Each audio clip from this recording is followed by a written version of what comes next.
The first three techniques that you need to learn once you've figured out how to cast your fly rod are the single haul, the double haul, and the roll cast. Once you've figured out these techniques, I guarantee that you're going to catch more fish, have more fun out on the water, and all your friends are going to be impressed by your slick new skills on the fly.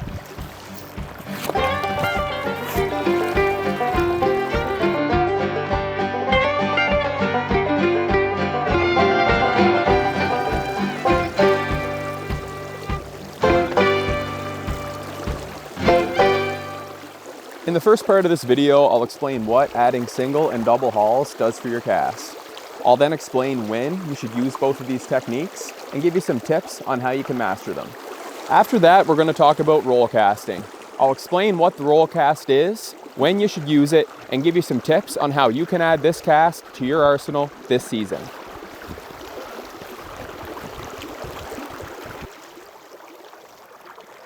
When single and double hauling, the regular rules of casting still apply, but I'm going to be holding my fly line here on my left hand, while my dominant hand, or my right hand, is going to be holding my fly rod. I know this part sounds a little bit counterintuitive, but you're actually going to want to be making your cast with the hand that's holding the fly line. The hand that's holding the fly rod is merely pointing and telling your fly where to go.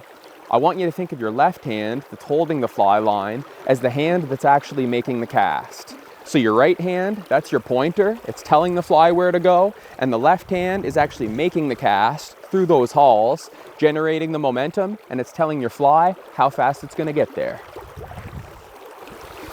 So when should you add a single or a double haul to your cast?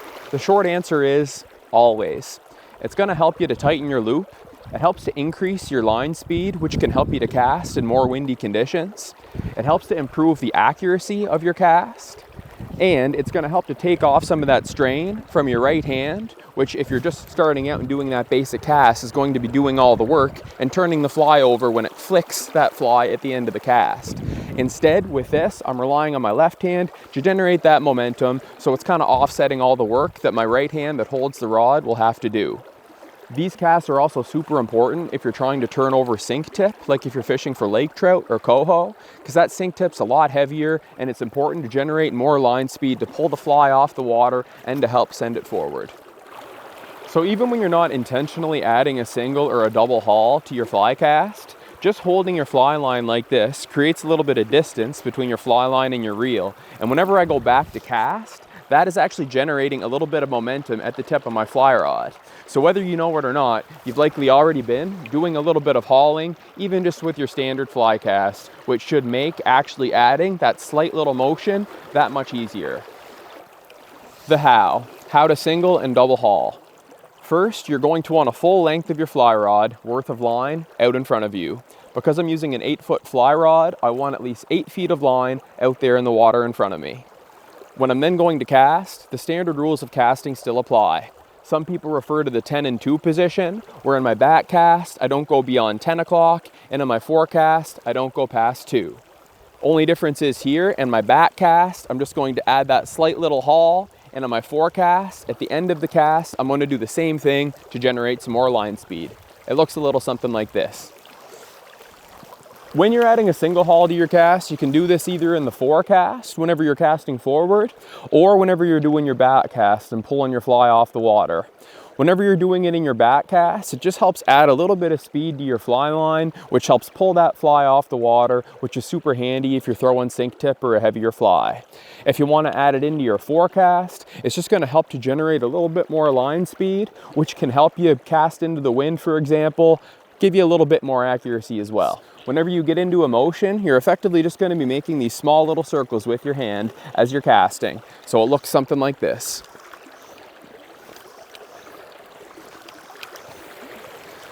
So the next cast we're going to talk about is the roll cast. The roll cast is different from your conventional overhand cast, but it can be a great one if you have, say, some backing that's preventing you from doing your classic overhand cast, and it can be really good at helping turn over things like heavier sink tip. The roll cast can be broken down into 2 parts. The first part is your setup. Whenever you're coming back and you're holding your fly line roughly even with your ear and slightly canted outwards. this is going to create a big D loop right here. The D loop is where the fly line comes down from the tip of my fly rod and comes down into the water here in front of me. The line that's actually in the water is called my anchor, and that's going to help me to deliver the cast. The next part 2 of the roll cast, is the loading and the delivery. Whenever you're loading and delivering this cast, I want you to think long translation and late rotation. So I can stay back here with my D loop for as long as I need to, and it's not going to dramatically affect the cast. When I'm ready to actually make my cast, I'm going to come forward and gradually accelerate as I move forward into my classic overhand cast. And right at the end, when I'm done that translation, I come forward and I rotate at the end of the cast. It's that flick of the wrist that's going to send that fly line forward and lift my D loop up off the water. Something very important to keep in mind whenever you're roll casting is that it's not a change in direction cast. If my fly line is out here in front of me, a roll cast isn't the right cast if I want to cast it out here into the current. The roll cast is only going to be effective if I want to throw that line back out straight in front of me. Kind of think, stay on the train tracks. Watch what happens if I try to change direction with my roll cast. It's not going to work. So I'm going to pull it back, create my D loop, and once my D loop is there, I'm going to do that long translation and late rotation. But when I change direction, that fly line's just going to pile up in front of me. Not a very nice cast, not going to help me catch any more fish. But whenever I keep that fly line nice and evenly in front of me, and I do that same motion, but I stay in line, it's much easier to turn that D loop over and to throw my fly. Pro tips. Number 1, you want to make your D loop as big as possible. A nice big D loop is going to allow you to turn over more line and throw that out a little bit further. Pro tip number 2, whenever you add a single or a double haul to your roll cast, it's further going to help add a little bit of speed into that line, help you turn over more line, and to throw that cast a little bit further.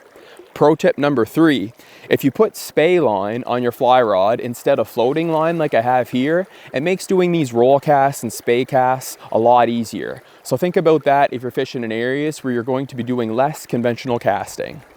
Thanks so much for watching this video. If you have any tips for us or anything that you'd do differently, feel free to drop it for us below in the comments. Cheers, thanks for watching, and best of luck out on the water this season.